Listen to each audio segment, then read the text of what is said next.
ये आकाशवाणी है। Grand slam आज प्रस्तुत है एस.एन. शिवस्वामी का लिखा ये नाटक। निर्देशक हैं चिरंजीत। तो आइए सुनते हैं ये नाटक ग्रैंड स्लैम। ये इस तरह घूर क्यों रहे हैं आप मुझे? हो, समझा।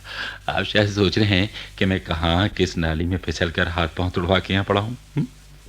सुनिए भाई, बात यूं हुई कि गई दीपावली के दिन हमने जो अपना त्योहार मनाया वो शायद ज़रा हद से बाहर हो गया। आधी रात के बाद अपने दोस्तों के यहाँ से जब हम अपनी जीप में घर लौट रहे थे तो इतनी याद ज़रूर है कि सामने से एक महिषासुर, मेरा मतलब है भैंसासुर, 60 मील की स्पीड से रास्ता पार करता जोर से हमारी जीप से टकरा गया। धड़ाम की आवाज़ हुई जनाब, जैसे आकाश ही सर पर गिर पड़ा हो और चारों ओर तारे चक्कर लगा रहे हो। बस इतना ही याद है। उसके बाद 2 दिन बाद अस्पताल के इमरजेंसी वार्ड में ही मुझे होश आया। फिर पता लगा कि घर पर आने के बाद भी इसी कमरे में प्लास्टर बंधी टांगों को लटकाए हुए 2-3 महीने इसी हालत में लेटे रहना होगा। सो तब से इन 3 महीनों में मेरी बाहरी दुनिया का दायरा इतना ही रहा जितना कि इन 2 प्लास्टर बंधी टांगों के बीच बने इस वी ढांचे से दिखाई पड़ता है। यकीन कीजिए, यानी वो देखिए ना, वो सामने की खिड़की से दिखाई दे रही 2 मंजिले मकान की एक बड़ी बैल्कनी। बस दरअसल वहां एक छोटा सा परिवार है। पति पत्नी की ज्यादा उम्र नहीं। पति सरकारी अफसर हैं मुझ जैसे। उनकी एक बड़ी प्यारी बच्ची है। अपने घर की जमादारनी कहती है कि पति का नाम शंकर है और वो बच्ची उनकी इकलौती बेटी है। पिता दफ्तर चले जाते और माँ रसोई घर में होती तो बेटी अकेली पड़ जाती। कोई संगी साथी ना होता। अपनी गुड़िया और खिलौनों को लेकर जाने क्या क्या खेलती रहती और अपने आप से बोलती रहती। इतनी दूर से मैं सारी बातें तो नहीं सुन पाता था, फिर भी बच्ची के गाने, उसका हंसना बोलना सब सिर्फ 4 ही दिनों में मैं खूब अच्छी तरह से पहचानने लगा। क्योंकि मेरी दृष्टि हमेशा वहीं गड़ी रहती है, इसलिए उस बालकनी में जो भी आता है और जो भी बातें होती हैं मैं सब समझ जाता हूं। अब देखिए ना, अक्सर शाम होने पर बालकनी में ब्रिज का खेल जमने लगता। शंकर और मिसेस शंकर और उनके कोई 2-3 परिचित खेलने बैठ जाते तो वो प्यारी बच्ची है ना, वो एक एक के पीछे खड़े होकर उनके खेल को बड़े गौर से देखा करती। यहीं से मैं भी उस खेल में भाग लेता। उनके चेहरे के भाव और होठों की हरकत से मैं उनकी सारी बातें समझ लेता था। यही नहीं, उनके हाथ के पत्तों को भी मैं जान जाता था। शायद वो प्यारी बच्ची भी ब्रिज से अच्छी तरह परिचित हो गई थी। ये बात उन लोगों से पहले मैं जान गया था। एक शाम की बात बताऊं आपको। Come on, Meera, now move. It's your turn. क्या सोच रही हो? डमी की क्वीन फेंक कर रिस्क लो मम्मी, तभी जीतोगी। मुन्नी, तू जाकर सो बिटिया, बड़ी देर हो गई है। रानी बिटिया जाना। डमी की क्वीन ठीक ही तो है। मैं ठीक ही तो कह रही थी। अरे मुन्नी, जाना बेटे। देखो, कल गांव से तुम्हारी दादी माँ आ रही हैं। तुम्हारे लिए मिठाई और सुंदर खिलौने लाएंगी। हाँ, और फिर सुबह जल्दी जागना भी है बेटे। जाओ जाओ, शाबाश, जाओ शाबाश। अरे मीरा, रिस्क ले लिया तुमने? Spade queen? अरे माँ दिया, ओ गॉड। अजी जनाब, ये नहीं, इधर देखिए। अब अपने हाथ के सब पत्ते डाल दीजिए। ये देखिए, ग्रैंड स्लैम। Grand slam? जी हाँ, स्पेड क्वीन के नीचे लगा ये जैक और ये स्पेड ट्रम्प। ओ गॉड। ये खेल तो मुन्नी ने जिता दिया है। अगर रबर मेरा हो गया तो जो भी मिलेगा सब समझ लो मुन्नी का। यहीं से मुन्नी की पीठ थपथपाने को मेरे हाथ खुजलाने लगे। बच्ची को शाबाशी देने को जी चाहता था। अरे भाई, यूं तो हर रोज हर खेल में मुन्नी न जाने कैसे कोई ना कोई सुझाव दे ही देती थी, लेकिन उस दिन उसकी सलाह का नतीजा कमाल का निकला। और मजे की बात यह है जनाब, हारने वालों ने भी बच्ची समझकर इस भारी सुझाव पर कोई चूंचा नहीं की। उसी खेल के बारे में सोचता सोचता मैं उस दिन तो सो ही गया। दूसरे दिन मैं कुछ जल्दी ही जाग गया। सामने वाली बालकनी में मैंने बड़ी चहल पहल देखी। लगता था जैसे उनके यहाँ आज कोई नया व्यक्ति आने वाला हो। इसलिए मुन्नी बड़ी उमंग से बालकनी से ही नीचे की ओर झुक झुक कर ताली बजा रही थी। दादी माँ आ गई, यहाँ जी दादी माँ आ गई, यहाँ जी दादी माँ आ गई। दादी माँ, ओ दादी माँ, मैं इधर, बालकनी से हट जाओ मुन्नी। दादी माँ, ये झुक के नीचे मत देखो, फिसल जाओगी। दादी माँ, मैं यहाँ। दादी माँ सीढ़ियों की तरफ जा रही है, नीचे से उड़कर दादी नहीं माँ। आएंगी। दादी माँ, लो मुन्नी, दादी माँ आ गई। दादी माँ। मुन्निया, अच्छी हो ना? दादी माँ एकदम बूढ़ी, लगा कि देहात में रहने पर भी पुराने जमाने की नहीं। दादी और पोती में बड़ा लगाव था। लगता था दादी के आने के बाद मुन्नी का संसार ही बदल गया हो। उसके गाने, हंसी, उछल कूद, खेल तमाशे सब दुगने हो चले थे। बालकनी में ही सदा उनका अड्डा जमा रहता। शायद इस बार दादी माँ के पास नई कहानियां नहीं थीं, इसलिए ज्यों ही दादी कोई पुरानी कहानी शुरू करती, मुन्नी उन्हें घसीटकर कैरम बोर्ड के पास ले चलती या गेंद खेलने के लिए खींच कर ले जाती। दादी माँ भी अपने नित नियम की परवाह किए बिना मुन्नी के तैयार होते होते खुद खेल के साथ सामान जुटाकर बैठ ही जाती।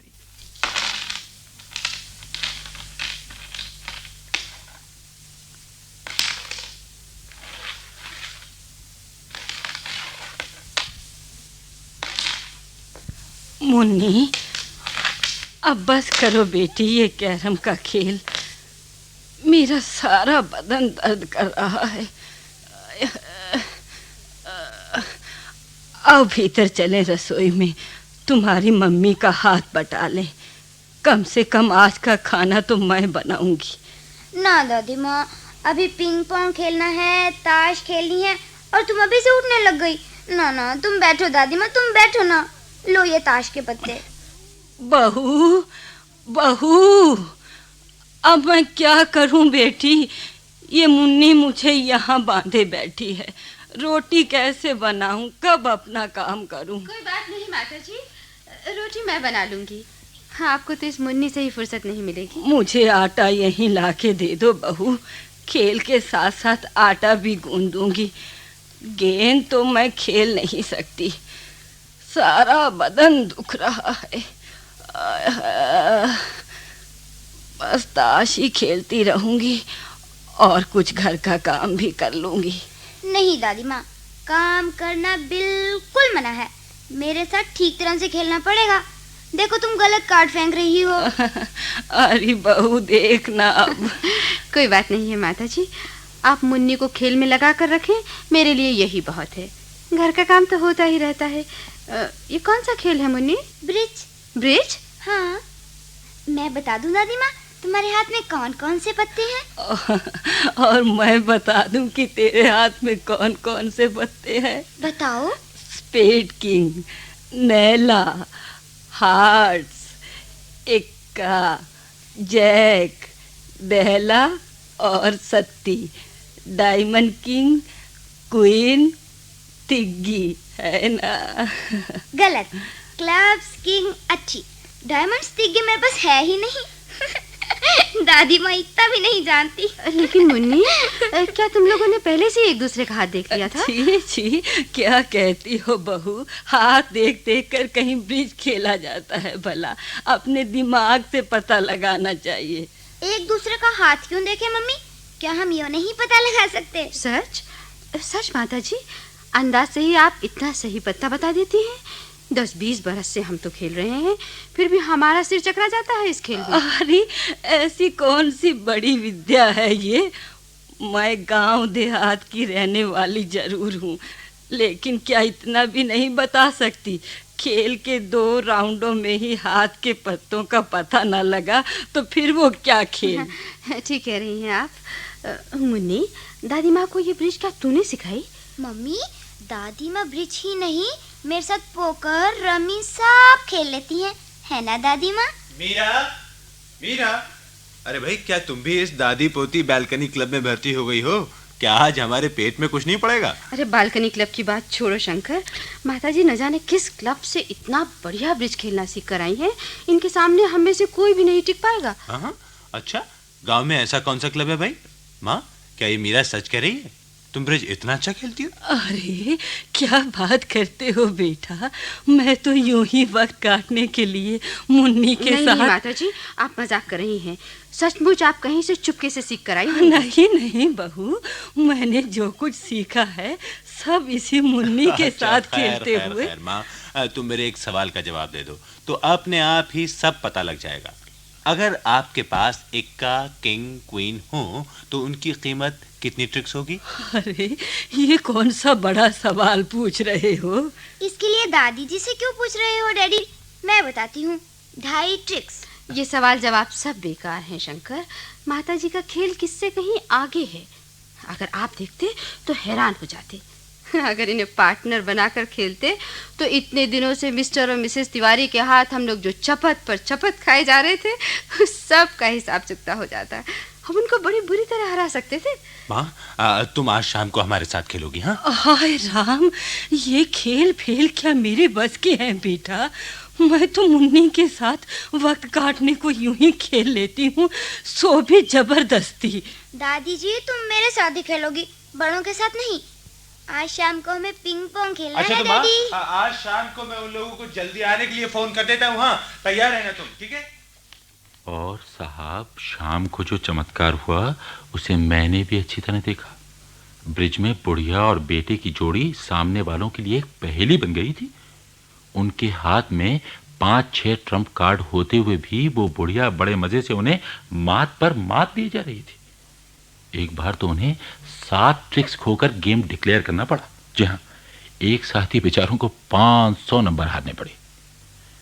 दादी जी के खेलने का ढंग भी उनके कुछ समझ में नहीं आया। किसी एक खेल में सामने वालों के बताए हुए ट्रम्प को शुरू से ही खेलकर दादी जी 4 हाथ से जीत गई। शुरू में खेलने के लिए वो झिझक नहीं थी, लेकिन अब वो भी थोड़ी बहुत रुचि लेने लगी। अब बस करो, कह के जो तिवारी दंपति उठे तभी माँ बेटे ने उन्हें जोर देकर फिर से खेल के लिए बिठा लिया। एक बाजी और खेली गई और बेचारों को हरा कर ही भेजा आखिर। मीरा, शायद आज की बैठक के बाद मिस्टर और मिसेस तिवारी तो खेलना ही छोड़ देंगे। हाँ, माताजी का खेल देखने के बाद तो हमें भी ताश के खेल से छुट्टी ले लेनी चाहिए। इनके हाथों में वो सफाई है शंकर जो हमारे हाथ में कभी नहीं आएगी। देखो कितने अचरज की बात है कि एक हफ्ते पहले ताश की गड्डी तक इन्होंने नहीं देखी, और आज। अरे जानती हो, यहाँ से वापस जाते हुए कार में तिवारी जी क्या बोले? क्या कहते हैं? माताजी को क्लब का मेंबर बनवा दें और इस बार के ऑल इंडिया ब्रिज टूर्नामेंट के लिए क्लब की ओर से इन्हें भिजवा दें। हाँ, आइडिया तो अच्छा है, लेकिन इनकी टक्कर का पार्टनर कहाँ से अरे आएंगे? मीरा, माताजी को पार्टनर से क्या फर्क पड़ता है? इन्हें तो सबके हाथों के पत्तों की जानकारी पहले से ही हो जाती है। 2 बार बिड हुई नहीं कि अपने आप ही सारी बाजी समझ जाती है। माताजी के पीछे खड़े खड़े आज मैंने भी ब्रिज की कई नई बातें सीखी। तुमने? अरे भाई, लेडीज की चैंपियन होने के बाद भी तो कुछ सीखना बाकी है तुम्हें। मजाक छोड़िए, आप भी तो आज कई नई बातें सीख गए होंगे। भाई क्यों? मेरा तो अब भी सर चकरा रहा है मीरा। न जाने माताजी के पास क्या जादू था कि हाथ लगाए नहीं कि जीत हुई। माताजी ने न जाने क्या कमाल दिखाया है आज। Wonderful game, really wonderful. कहाँ से सीखा होगा ये खेल? वाह वाह, क्या ओपनिंग, क्या बैटिंग, क्या ट्रम्प चाल, ग्रैंड स्लैम पर ग्रैंड स्लैम। तो मेरे ख्याल से उन्हें क्लब के मेंबर हो जाने के लिए पूछ लीजिए। हाँ, गुड आइडिया। माँ है कहाँ? बेचारी कहीं बैठी बैठी थक कर सो गई होगी। लीजिए, वो तो पोती के साथ पिंग पोंग के लिए तैयार खड़ी है। देखिए अरे? जरा। माँ, क्या तुम पिंग पोंग भी खेल लेती हो? पिंग पोंग ही नहीं डैडी, दादी माँ चेस, कैरम, बैंकिंग सब खेल लेती हैं। अच्छा, अरे नटखट, तूने दादी को क्या क्या सिखा के रख दिया है? हाँ? आओ दादी माँ हम खेलें।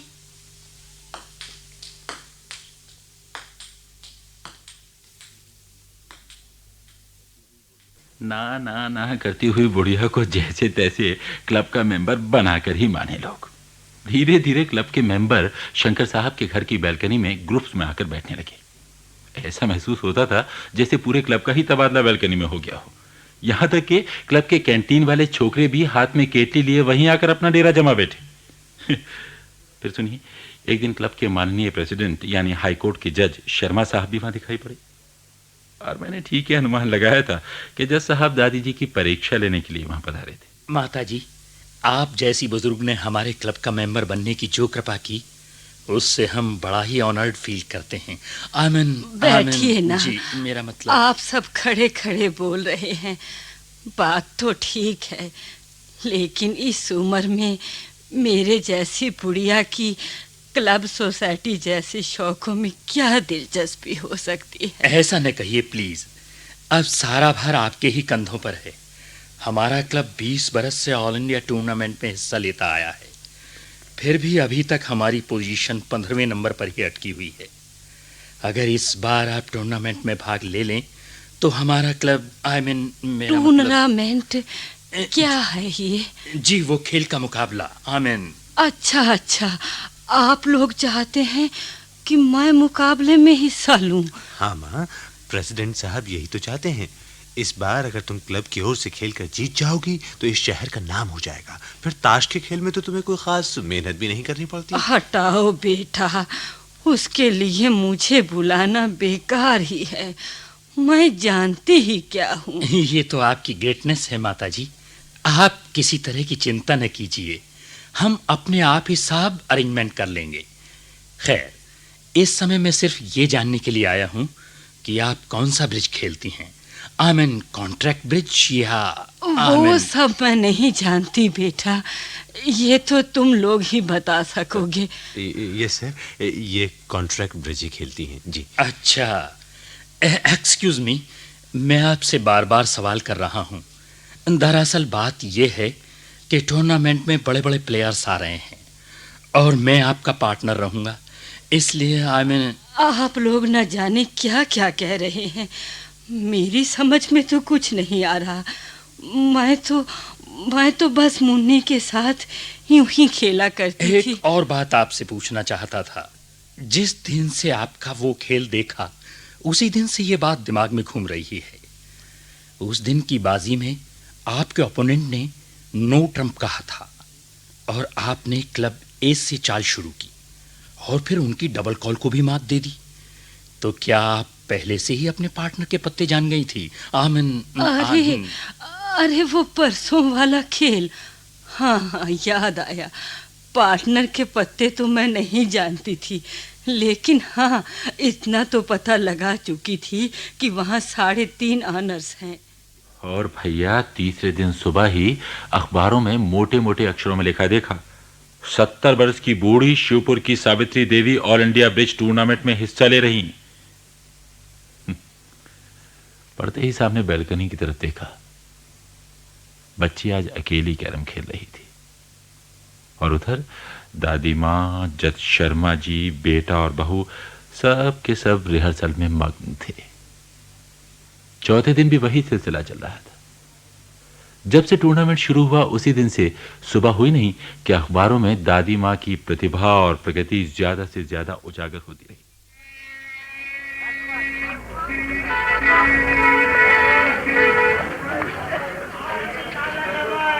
आज की ताजा खबर, ब्रिज खेल की नई शेरनी, दादी माँ फाइनल में, दादी माँ को याद सावित्री देवी कॉन्ट्रैक्ट ब्रिज की महारानी। ताजा खबर, कॉन्ट्रैक्ट ब्रिज की महारानी सावित्री देवी, भोली भाली सावित्री देवी, ब्रिज संसार का ध्रुव तारा, ब्रिज संसार का ध्रुव तारा।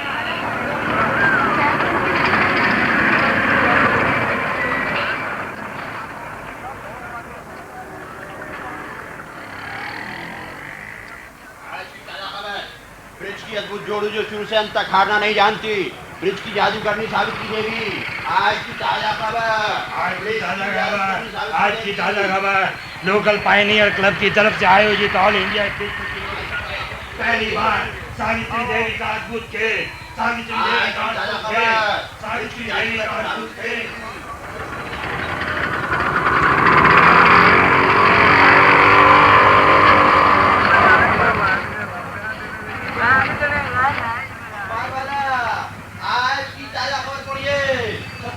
सावित्री देवी भारत की बेस्ती में मनीला जाएंगी। सावित्री देवी मनीला जाएंगी। ताजा खबर, इंटरनेशनल ब्रिज टूर्नामेंट में एक देहात की बुढ़िया भारत की प्रतिनिधि होगी।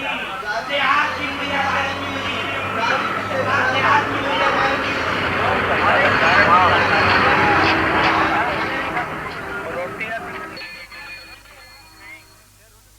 दादी माँ की लंबी विदेश यात्रा की तैयारियां तभी से शुरू हो गई जनाब। और उन तैयारियों में जानते हैं कौन लगे थे? उसका बेटा शंकर और बहू मीरा। मीरा, माँ का सारा सामान तैयार है ना? हाँ हाँ। अच्छा, सामान की लिस्ट मैं पढ़ता हूँ, तुम जरा चेक कर लो प्लीज। अच्छा। कपड़ों का सूटकेस। सूटकेस ये लो। ठीक है। टिकट और पैसों वाला purse.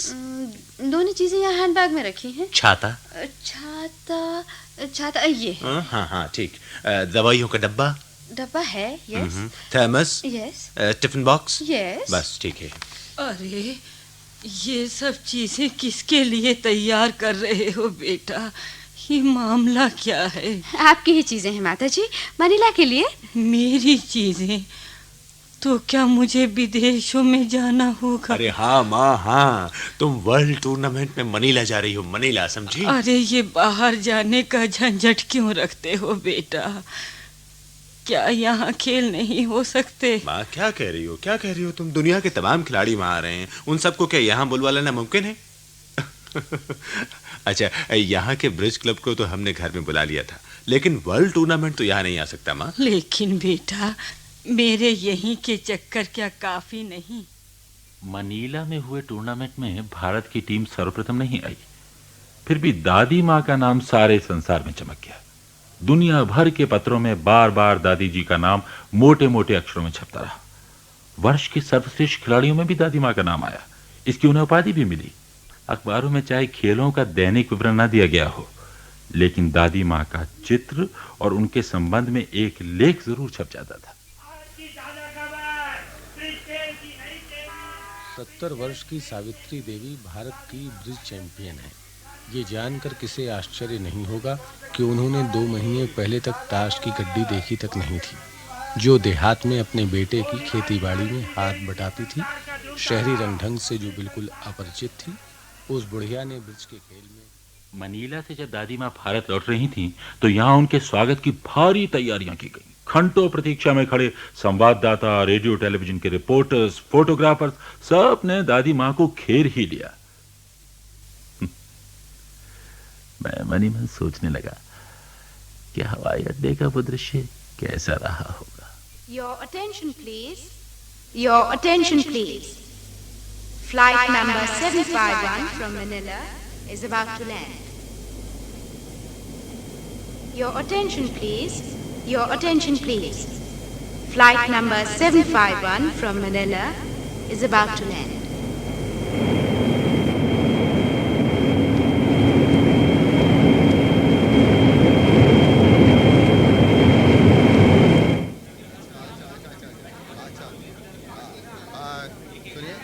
Savitri Devi ji, pioneer club की मेंबर बनने से पहले आपने सबसे पहले ब्रिज का खेल कहाँ सीखा था?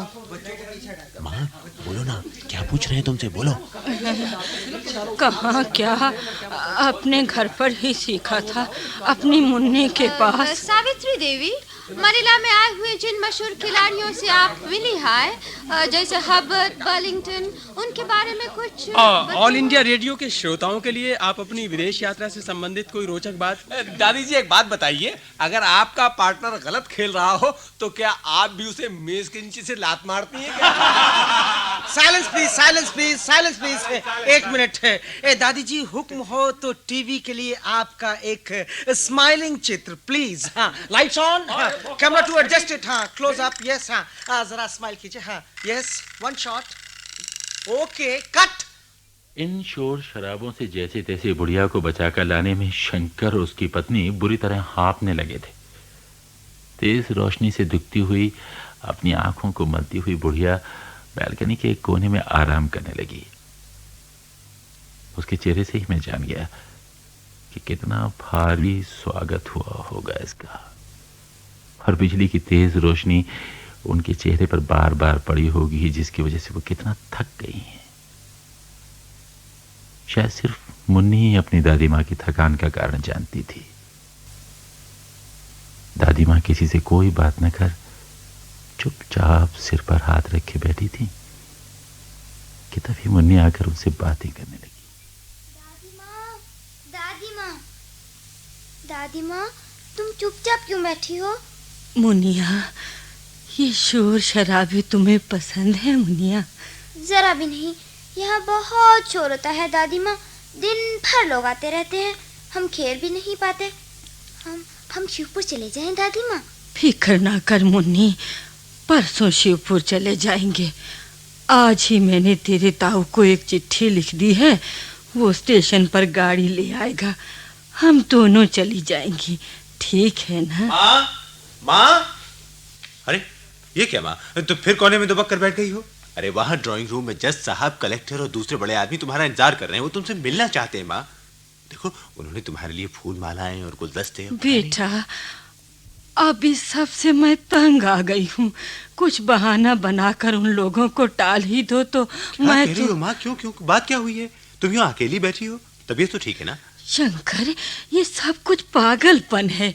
मेरी उम्र तो देखो, मुझे अच्छे लगते हैं ये खेल तमाशे, हम मुझसे घूमना फिरना नहीं होगा। मैं बिल्कुल तंग आ गई हूँ, बिल्कुल तंग आ गई हूँ। ऐसी बात क्या हो गई है, मेरी समझ में कुछ नहीं आ रहा है। उधर ढेर सारे अखबार आए पड़े हैं, जरा देखो तो जाकर, हर एक में तुम्हारी तारीफ छपी है, तुम्हारे बराबर खिलाड़ी कोई दूसरा नहीं है। शंकर, मैंने कह दिया ना, अब ये सब खत्म करो, इस तारीफ वारीफ से मुझे क्या लेना है। मैं और मुन्नी परसों ही सुबह की गाड़ी से गांव चली जाएंगी। स्कूल खुलने तक मुन्नी मेरे ही साथ रहेगी। आखिर बात क्या हुई है, यूं एकाएक? अरे मैंने बलराम के नाम चिट्ठी भेज दी है कि परसों स्टेशन पर गाड़ी ले आए। लेकिन माँ, मैं इस शोर शराबे, चकाचौंध, धक्का मुक्की, इन सबसे तंग आ गई हूँ, बहुत तंग आ गई हूँ। बस अब आराम से अपने गांव में ही रहूंगी। मीरा, मीरा, जरा इधर आओ। अब तुम ही माँ को मनाओ, पता नहीं क्या हो गया, गांव जाने के लिए एकदम तैयार हो गई। दादी माँ को तब से मैंने नहीं देखा। क्या थी कि चकाचौंध से तंग आकर बुढ़िया ने शायद अपनी देवती के साथ घर के भीतर ही आराम करते हुए एक दिन बिताया होगा। फिर शांति, आजादी और आराम की खोज में शहर के शोर शराबे से छुट्टी पाकर अपने गांव के लिए निकल पड़ी होगी। शिवपुर स्टेशन पहुंचते ही जिस शांति की कल्पना वो अपने मन में कर रही होंगी, उसका नमूना कुछ इस तरह हो सकता है।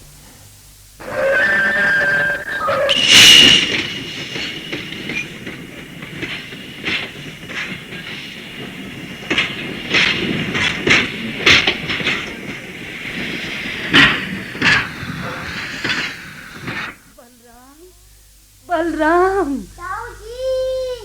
मुन्नी इस तरफ आ जा, इधर। हाँ हाँ, धीरे से। हाँ, यहाँ कोई हमें नहीं घेरेगा, ना धक्के लगेंगे, ना हमारा दम घुटेगा। सुबह से शाम तक अपनी मर्जी से उस रोशनी की चकाचौंध से दूर आराम चैन से सुख शांति से हम यहाँ रहेंगे, है ना मुन्नी? लेकिन बुढ़िया का इतना शांतिपूर्ण स्वागत हुआ होगा, इसमें भैया मुझे संदेह ही है। बल्कि बुढ़िया का स्वागत उसके बड़े बेटे बलराम की तरफ से शिवपुर स्टेशन पर शायद कुछ इस तरह हुआ होगा।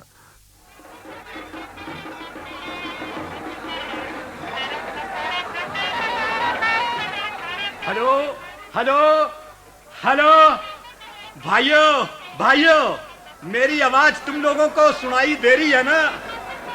आप सब लोगों से प्रार्थना है कि कृपया शांति रखें। हम जानते हैं कि दादी माँ के स्वागत के लिए, दर्शनों के लिए आप सब उतावले हो रहे हैं।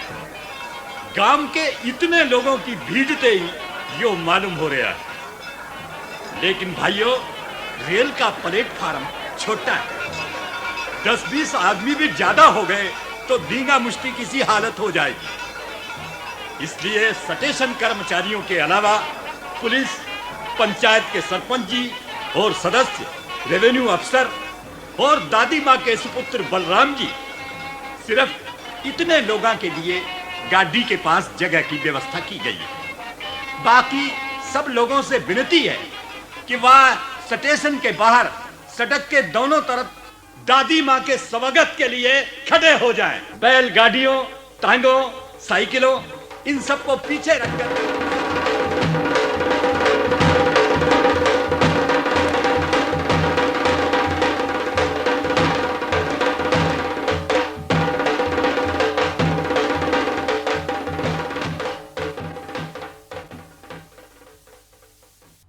Grand slam.